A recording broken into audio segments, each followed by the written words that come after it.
Bom, então, prosseguindo no estudo de História da Igreja, estamos na página 62 do quinto livro. Vamos falar agora sobre o Concílio de Calcedônia.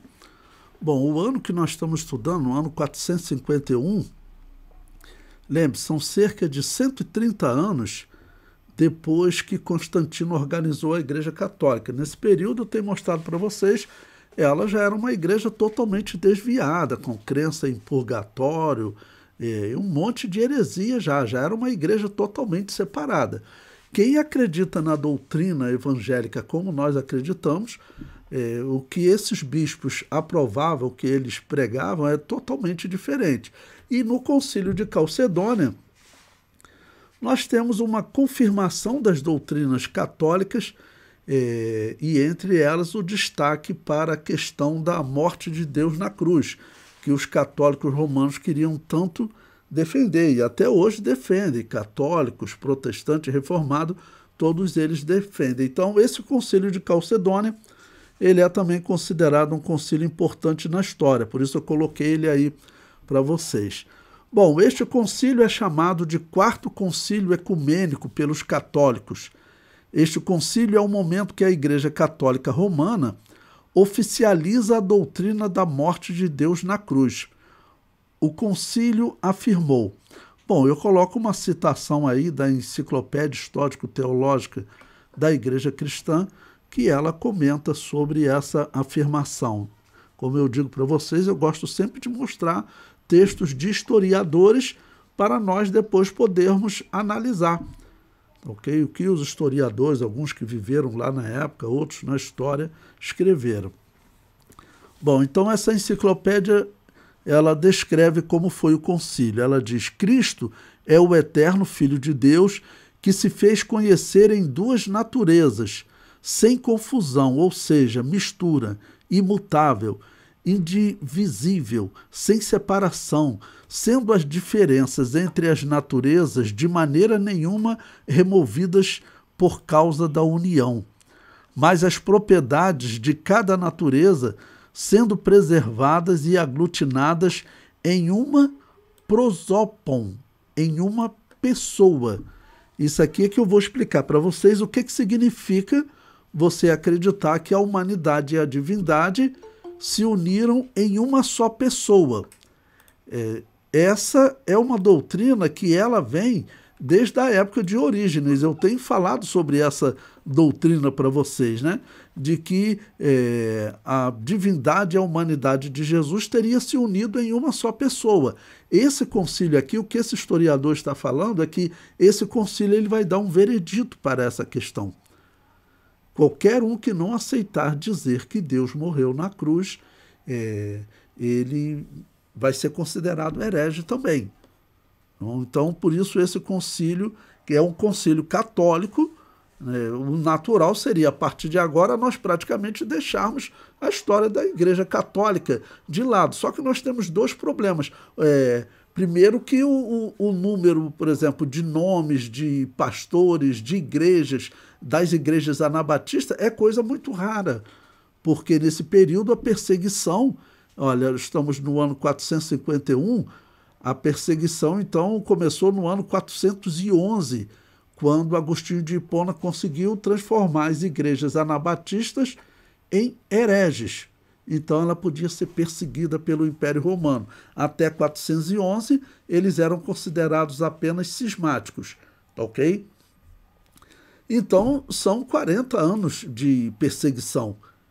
São 40 anos de perseguição. Nesse período, não havia mais liberdade, principalmente em Roma e na África. Na cidade de Constantinopla, nós vimos alguns casos que surgiu uma certa liberdade, porque a igreja dos novacianos, anabatistas novacianos, se desenvolveu muito lá na cidade de Constantinopla, e lá eles tiveram uma certa tolerância por um período, até porque o catolicismo de Constantinopla, ele era, vamos dizer, 100% político.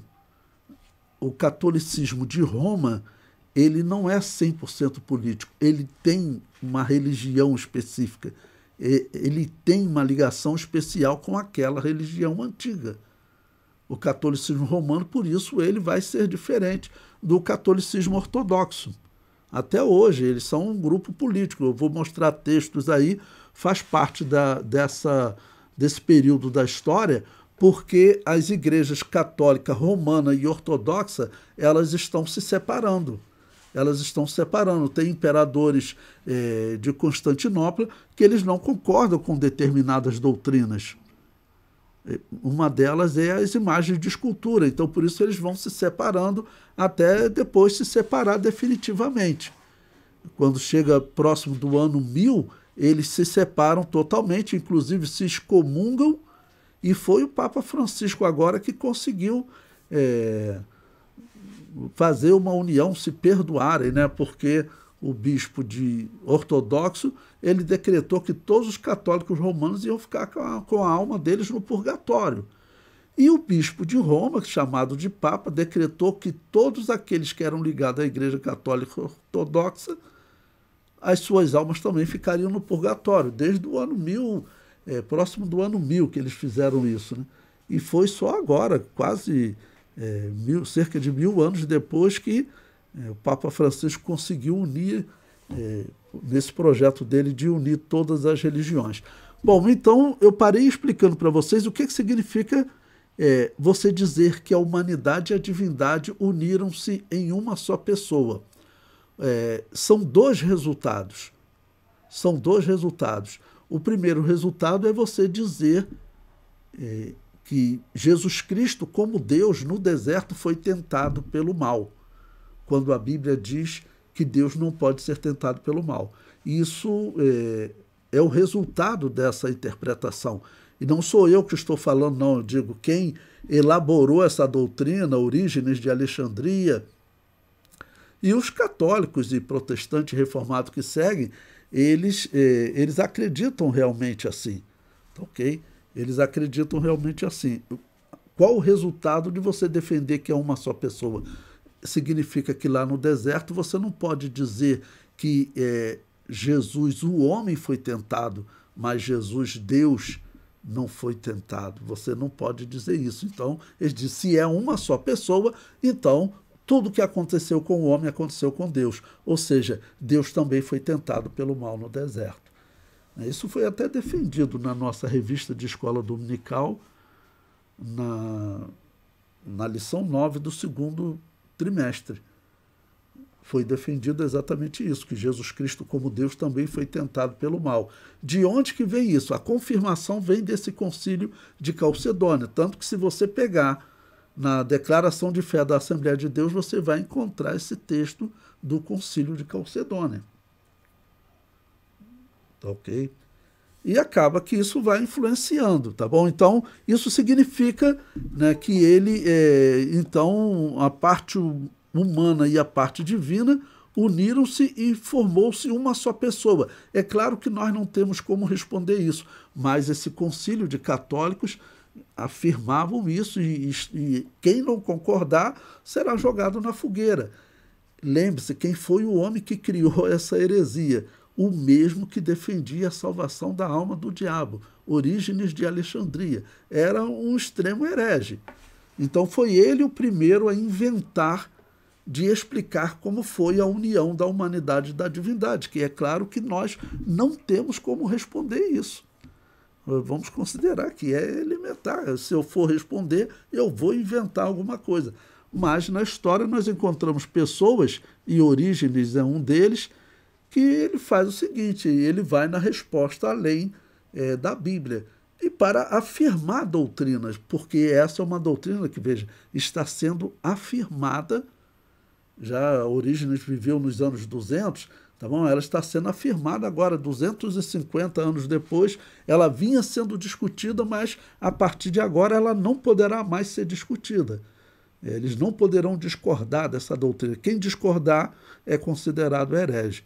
E aí vai gerar divisões até dentro da Igreja Católica, porque alguns continuam não concordando no segundo resultado. Qual é? Que Deus morreu na cruz.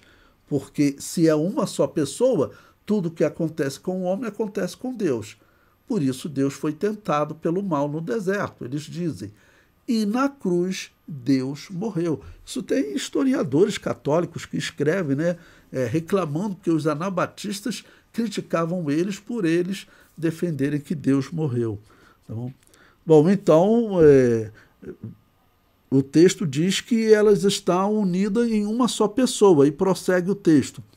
E uma hipostasis, uma substância, não dividida ou partida em duas prosopa, ou seja, duas pessoas, mas apenas um. Ou seja, sempre ele frisando uma pessoa, um e o mesmo Filho unigênito, divino, Verbo, Senhor Jesus Cristo.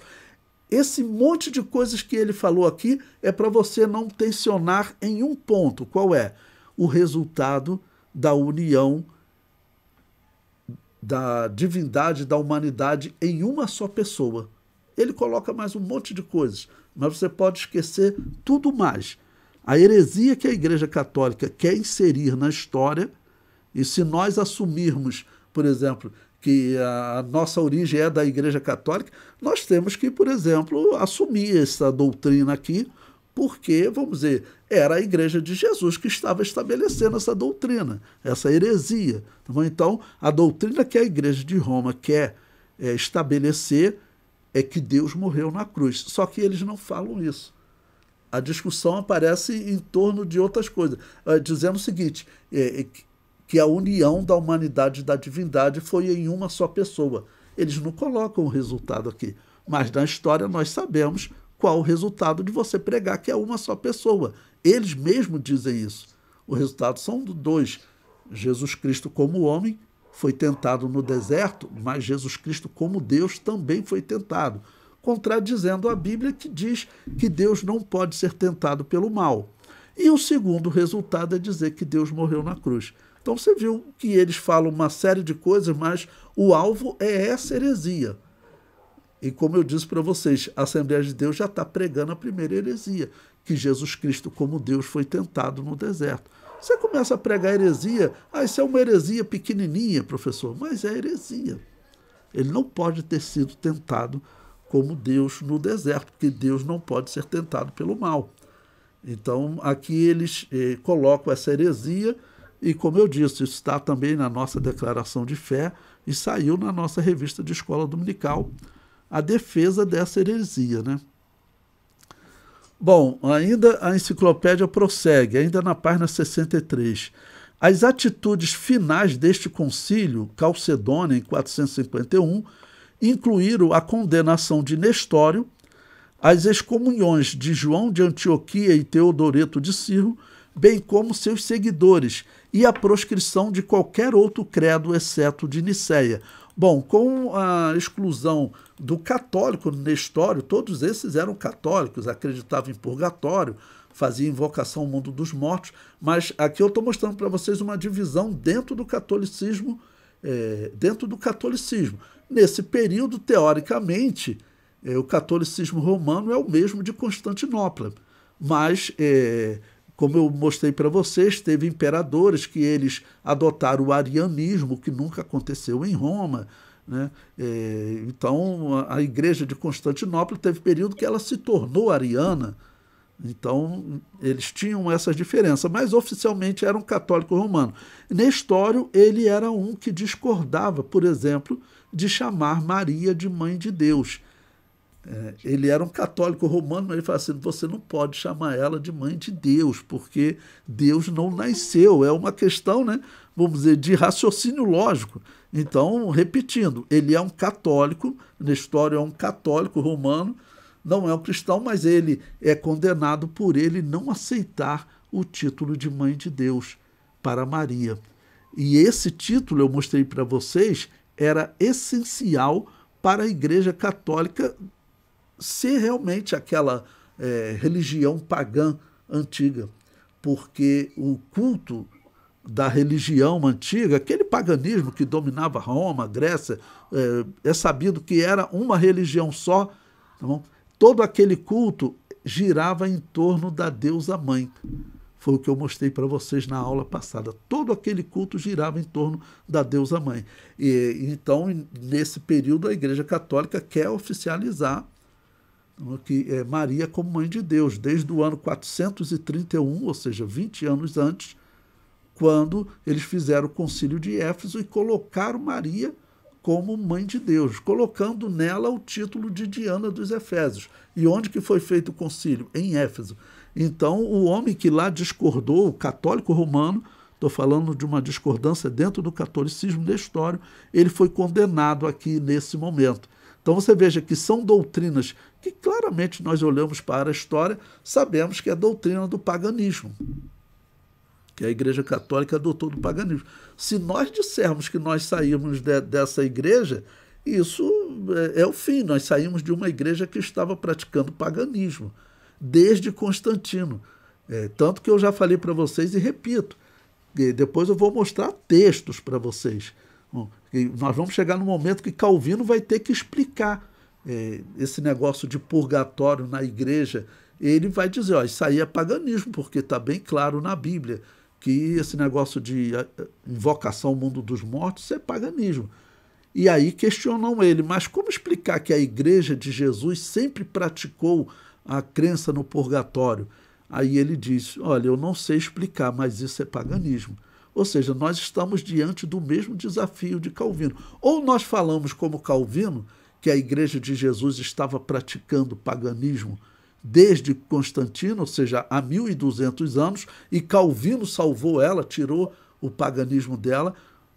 Calvino parece ser herói, mas, na verdade, o testemunho de Calvino é de que a igreja de Jesus estava sentada à mesa do demônio há 1200 anos, porque esse é o significado de praticar paganismo. E o calvinismo, ele diz isso. Todas as pessoas, mesmo sem saber se é por ignorância, todas as pessoas que dizem que nós saímos da Igreja Católica, principalmente os reformados, né, eles dizem que a Igreja Católica pratica paganismo, todos eles estão dando testemunho de que a Igreja de Jesus esteve praticando paganismo por 1200 anos. Essa é a negação da doutrina do sucessionismo. Bom, sempre lembrando, eu estou explicando para vocês que o sucessionismo, ele defende que sempre existiu uma igreja fora da Igreja Católica. Uma igreja que não pratica o batismo de recém-nascido e que não acredita em purgatório. Sempre existiu essas igrejas, tá ok? Essas igrejas, elas sempre existiram. E essa é a teoria chamada sucessionismo. Eu estou mostrando para vocês a todo momento que existem igrejas fora da Igreja Católica. Esse período que nós vamos iniciar agora vai ser o período que vai diminuir, porque até esse período nós ainda temos muitos novacianos, donatistas e montanistas, que a própria Igreja Católica vai dizer que vai conseguir exterminá-los ali próximo dos anos 700, ou seja, usando o exército para matar, e vai demorar desde o ano 411 até os anos 700, 800, que a Igreja Católica diz que consegue exterminar da Europa todas as igrejas que não batizavam recém-nascido. Então, mesmo assim, eles dizem que teve um grupo de novacianos, anabatistas, né, que fugiram para a China, que esse eles não conseguiram exterminar. Eu digo sempre, eles pensam que conseguiram exterminar, mas, na verdade, não conseguiram.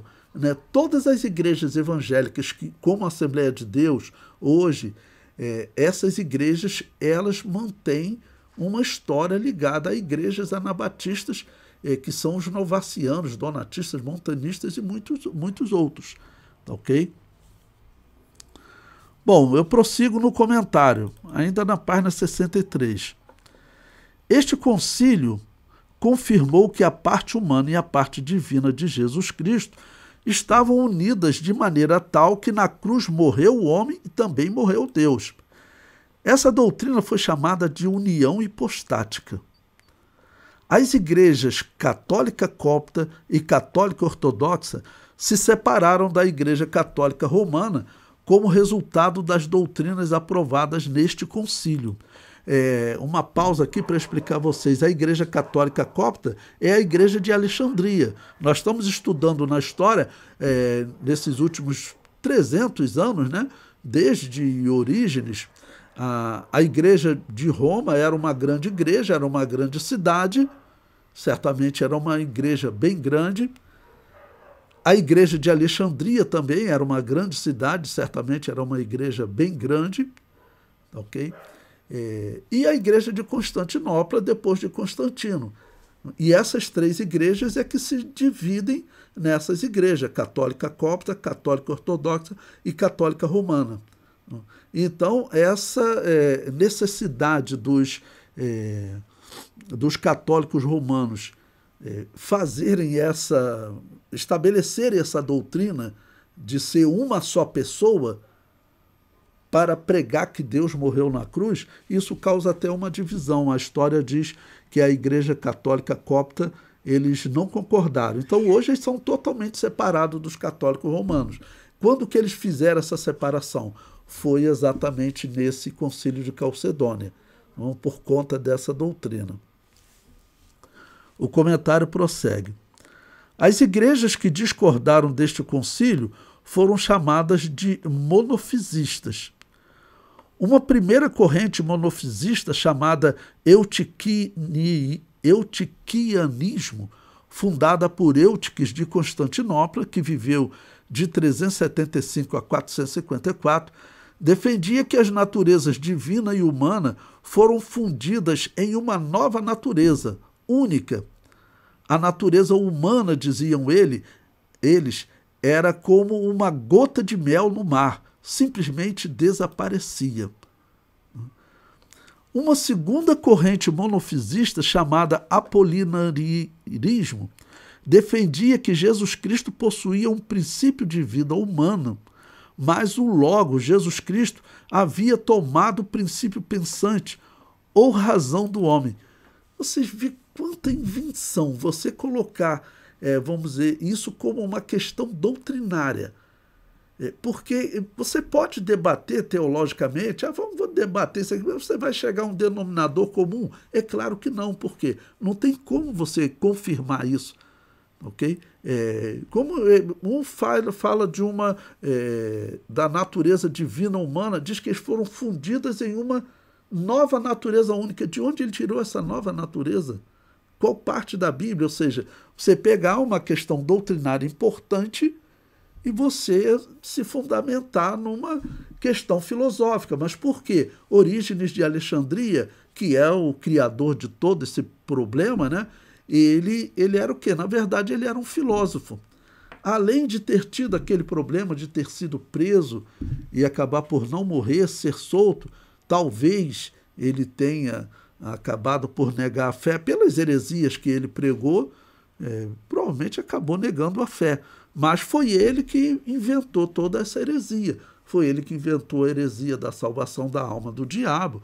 Então, teve doutrinas dele que permaneceram na Igreja Católica, e a Igreja Católica ela quer defender a doutrina da morte de Deus. Também por quê? Porque lá no início da história da Babilônia, no caso Nimrod, ele morre, e Nimrod para eles era um deus, né? Ou seja, a morte de Deus. Então, é realmente a tentativa de fazer uma ligação com a lenda da Babilônia e, ao mesmo tempo, vamos dizer, agredir o Deus da Bíblia. Porque ninguém em sã consciência vai defender que o Deus eterno e imortal morreu na cruz. Ok? Bom, então, por isso eu completo. Pura invenção. A Bíblia é clara em afirmar que Jesus Cristo era homem e afirmar que Jesus Cristo era Deus. Mas em nenhum momento explica como ocorreu essa união da humanidade e da divindade. Logo, para não ir além do que está escrito, não devemos tomar posição em nenhuma corrente. Você olhar para essas correntes, dizer que surgiu uma nova natureza, de onde tirou isso? Nós simplesmente não temos como explicar como foi a união da humanidade e da divindade. E eles tentando explicar, mas com essa explicação, o principal, qual é a doutrina que eles querem pregar? Essa é a questão principal, é a doutrina da morte de Deus. Né? Essa doutrina ela é tão usada na história, você já deve ter ouvido falar do filósofo Nietzsche, o filósofo que diz que ele defendeu a morte de Deus. Na verdade, a morte de Deus era uma doutrina comum na família de Nietzsche. Por quê? Porque Nietzsche ele era protestante reformado. Não? E os pais dele eram da igreja metodista.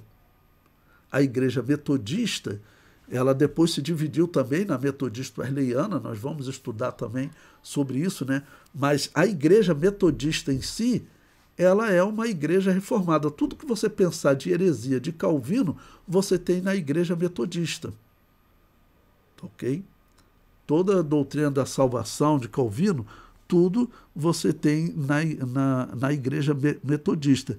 Então, na igreja metodista, eles acreditam que Deus morreu na cruz.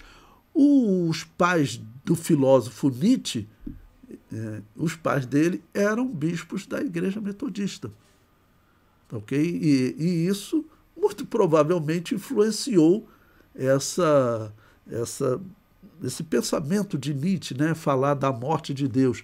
E tem, irmãos, os pensamentos, se vocês quiserem estudar sobre Nietzsche, é interessante, depois nós vamos falar um pouco sobre ele, porque, por exemplo, ele descrevendo as igrejas que ele conheceu, além dele pregar essa coisa da morte de Deus, ele tem uma declaração dele falando, no caso da igreja metodista que ele conhecia, da igreja presbiteriana, da igreja anglicana, da igreja luterana. Certamente ele não conheceu a igreja anabatista. Não? Certamente ele não conheceu igrejas anabatistas. Porque pelo menos o convívio dele era com reformados. Okay? Então, ele ouvia isso dos púlpitos, pregando na morte de Deus. Mas falando sobre aquelas igrejas que ele conheceu, ele tem uma frase dele que diz o seguinte: o que são essas igrejas senão sepulcros de Deus? Ou seja, Nietzsche ele está dizendo que aquelas igrejas, a igreja reformada que ele conhecia, a forma como eles viviam, como eles viveram na Europa, fazendo guerra, e o tipo de doutrina que eles pregaram, tudo que eles fizeram na história, né, ele disse que essas igrejas eram sepulcros de Deus, ou seja, o que elas faziam, na visão dele, matava Deus. Então, é isso que ele está dizendo. E tem uma segunda, que é uma carta que ele escreve ao Deus desconhecido. Ou seja, na carta ele fala que ele acredita, na verdade, ele acredita que existe um Deus. Só que ele diz que esse Deus é desconhecido, ou seja, ninguém conhece esse Deus. E aí o que é que eu respondo nessa questão? Você pode procurar, né, a carta de Nietzsche ao Deus desconhecido. E que ele escreve a um ser poderoso dizendo: olha o que fizeram com o teu mundo. Né? Ou seja, ele não consegue conhecer Deus, encontrar Deus, porque o modelo que ele tinha era um modelo de um cristianismo falso, que vem da Igreja Católica, que é a Babilônia apocalíptica. Então, olhando para essa história, vamos dizer, nenhum pensador consegue ver Deus nessa história. Junto de Nietzsche vai ter outros filósofos ateus, por exemplo, vai ter um que vai escrever um livro, Por que não sou cristão? Que ele vai olhar para essas histórias que eu estou mostrando para vocês, que são histórias políticas, de perseguição, matando outras igrejas. Então eles olham para essas histórias, eles falam o seguinte: olha, eu não quero saber do cristianismo. O cristianismo é uma coisa feia. Mas aí o que é que nós temos que responder para eles? Olha, você pode olhar ali, você tem dois lados. Você tem um grupo que você chama de cristianismo que está matando. E você tem um segundo grupo que você chama de cristianismo que está morrendo. E olhe para a história desse grupo que está morrendo. Os novacianos. Os novacianos, a história comprova. Eles nunca pegaram em armas para atacar os exércitos católicos romanos. E eu mostrei para vocês que as igrejas novacianas foram destruídas diversas vezes, tanto em Constantinopla quanto em Roma. Então, desde o início do V século, nos anos 400, as igrejas dos novacianos em Roma já foi proibida, foi destruída, eles tinham que se reunir em casas. Eu mostrei esses dados da história para vocês. No ano 411, a perseguição aumentou. Então, olha, tem uma igreja que está morrendo. Eles não estão nem pegando em armas para se defender. Ou seja, isso parece com o que Jesus falou: eu vos envio como ovelhas ao meio de lobos, não resistais ao ímpio. Ou seja, cristão não peguem arma nem para se defender. Se vierem matar vocês, vocês vão para o lugar de morte pregando para eles. E isso acontece muitas vezes na história. Eu vou mostrar aí muitos exemplos para vocês, principalmente depois da Reforma Protestante, porque com a Reforma nós vamos conseguir mais dados históricos, porque grupos rebeldes ao catolicismo vão escrever criticando o catolicismo. Grupos rebeldes contra os protestantes vão escrever descrevendo as violências dos protestantes. E assim nós vamos ver como que católico e protestante matavam os anabatistas. Aí mais documentado. Mas em todo esse período, o que está acontecendo é perseguição às igrejas anabatistas.